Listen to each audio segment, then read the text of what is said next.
Agents of Mayhem, a sleeper hit. Agents of Mayhem is a spin-off game from the Saints Row series, where a group of heroes are assembled with their own hatred for the Legion to take them down. The game takes place in South Korea, and the story is told with animated cutscenes and tons of humor and charm. This is a bit of a third-person version of a hero shooter, though completely single-player. You start out with 3 characters, and once you're set free in the open world, you're able to go and recruit the other 9. The game handles the introductions and unlocking these characters perfectly, and rightfully so, as recruiting them makes up a hefty chunk of this 22-hour long campaign. To unlock a character, you have to complete a mission with that character. Each character's mission introduces them, gives them a backstory and their reason for wanting to take down Legion, and none of them feel throwaway. Every single character in this game feels fleshed out, both in their playstyle and their personality. These missions introduce the character's weapon, their special attacks, and their mayhem attacks. They force the player not only to dip their toe in the water with each character, it forces them to prove they can succeed with that character as well. And each is balanced in a way that you may love 2 things about them but hate one,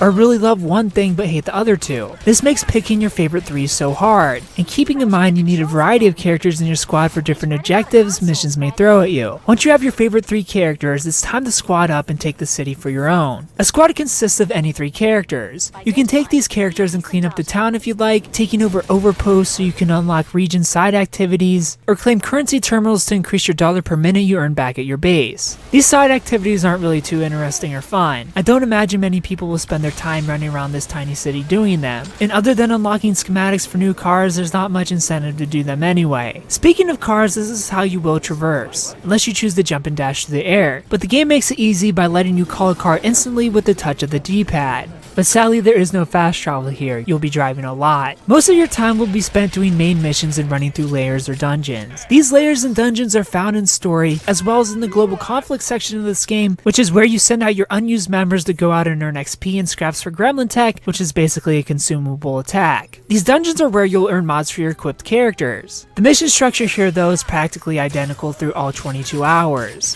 Here's the crazy thing though, the game stays fun throughout in spite of this. I'm not exactly sure why, but I never stopped having fun with my time in Agents of Mayhem, even with killing the same enemies and rooms and buildings that looked exactly like the other 50 I've sliced and shot my way through. But I think this has to do with the game's clever use of these characters. You're forced to use all of them. There are even single missions where the game forces you to play as 3 certain characters, so you're not sticking with your favorite 3 the whole time. The mix of characters is what I believe keeps the game feeling fun and fresh, as the gameplay isn't in hacking and killing all these enemies until there aren't anymore. The gameplay is in playing with these characters, experiencing their personalities and playing with their weapons and special attacks. Even more so, you have to switch through your characters. If you don't manage your health, all 3 members in your party will die, and you have to restart through a checkpoint. It's almost like you're switching through weapons, using characters at different times for different enemies to exploit weakness, and you switch through them instantaneously, much like switching to a secondary weapon in the game. This gives your other characters a chance to build their shield back up before you send them back in, as shields regenerate but health doesn't. This is why balance is so important. This is why it's so important to be good with more than just one character. The game forces you to be good with at least 3 of them. Though really my biggest issue with this game could be found in this balancing act, as the indication from the game that you're taking damage is practically non-existent. A character would fall in battle one had absolutely 0 clue I was close to death or even taking damage. This annoyingly forces you to have to watch your shield and health gauge instead of keep your eye on the action in the game. But as you're slicing and shooting or driving,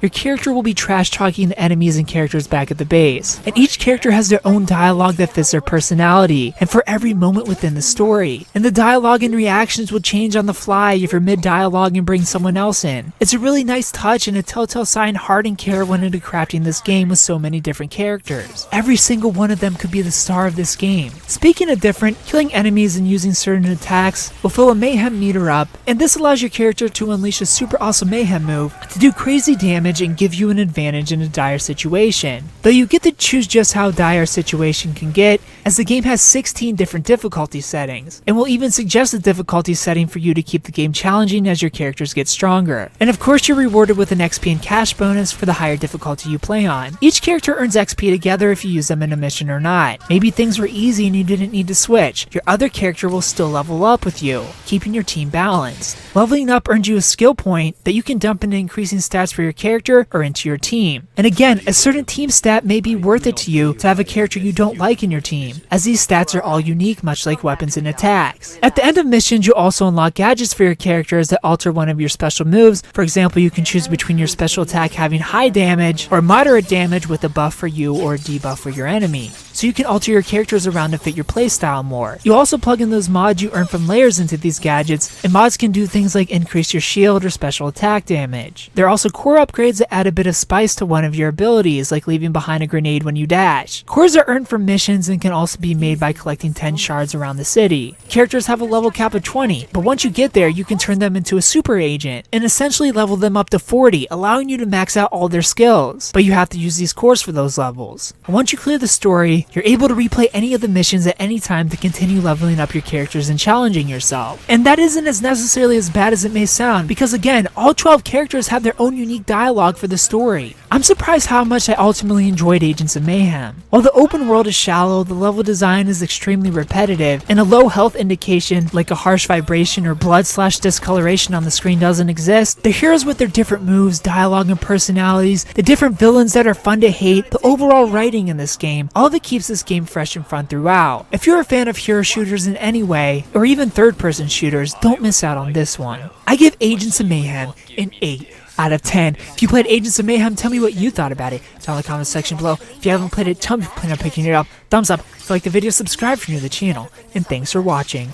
You got the goods? I've got the goods right here. You got the cash? Here it is. You want to take a shot at this money?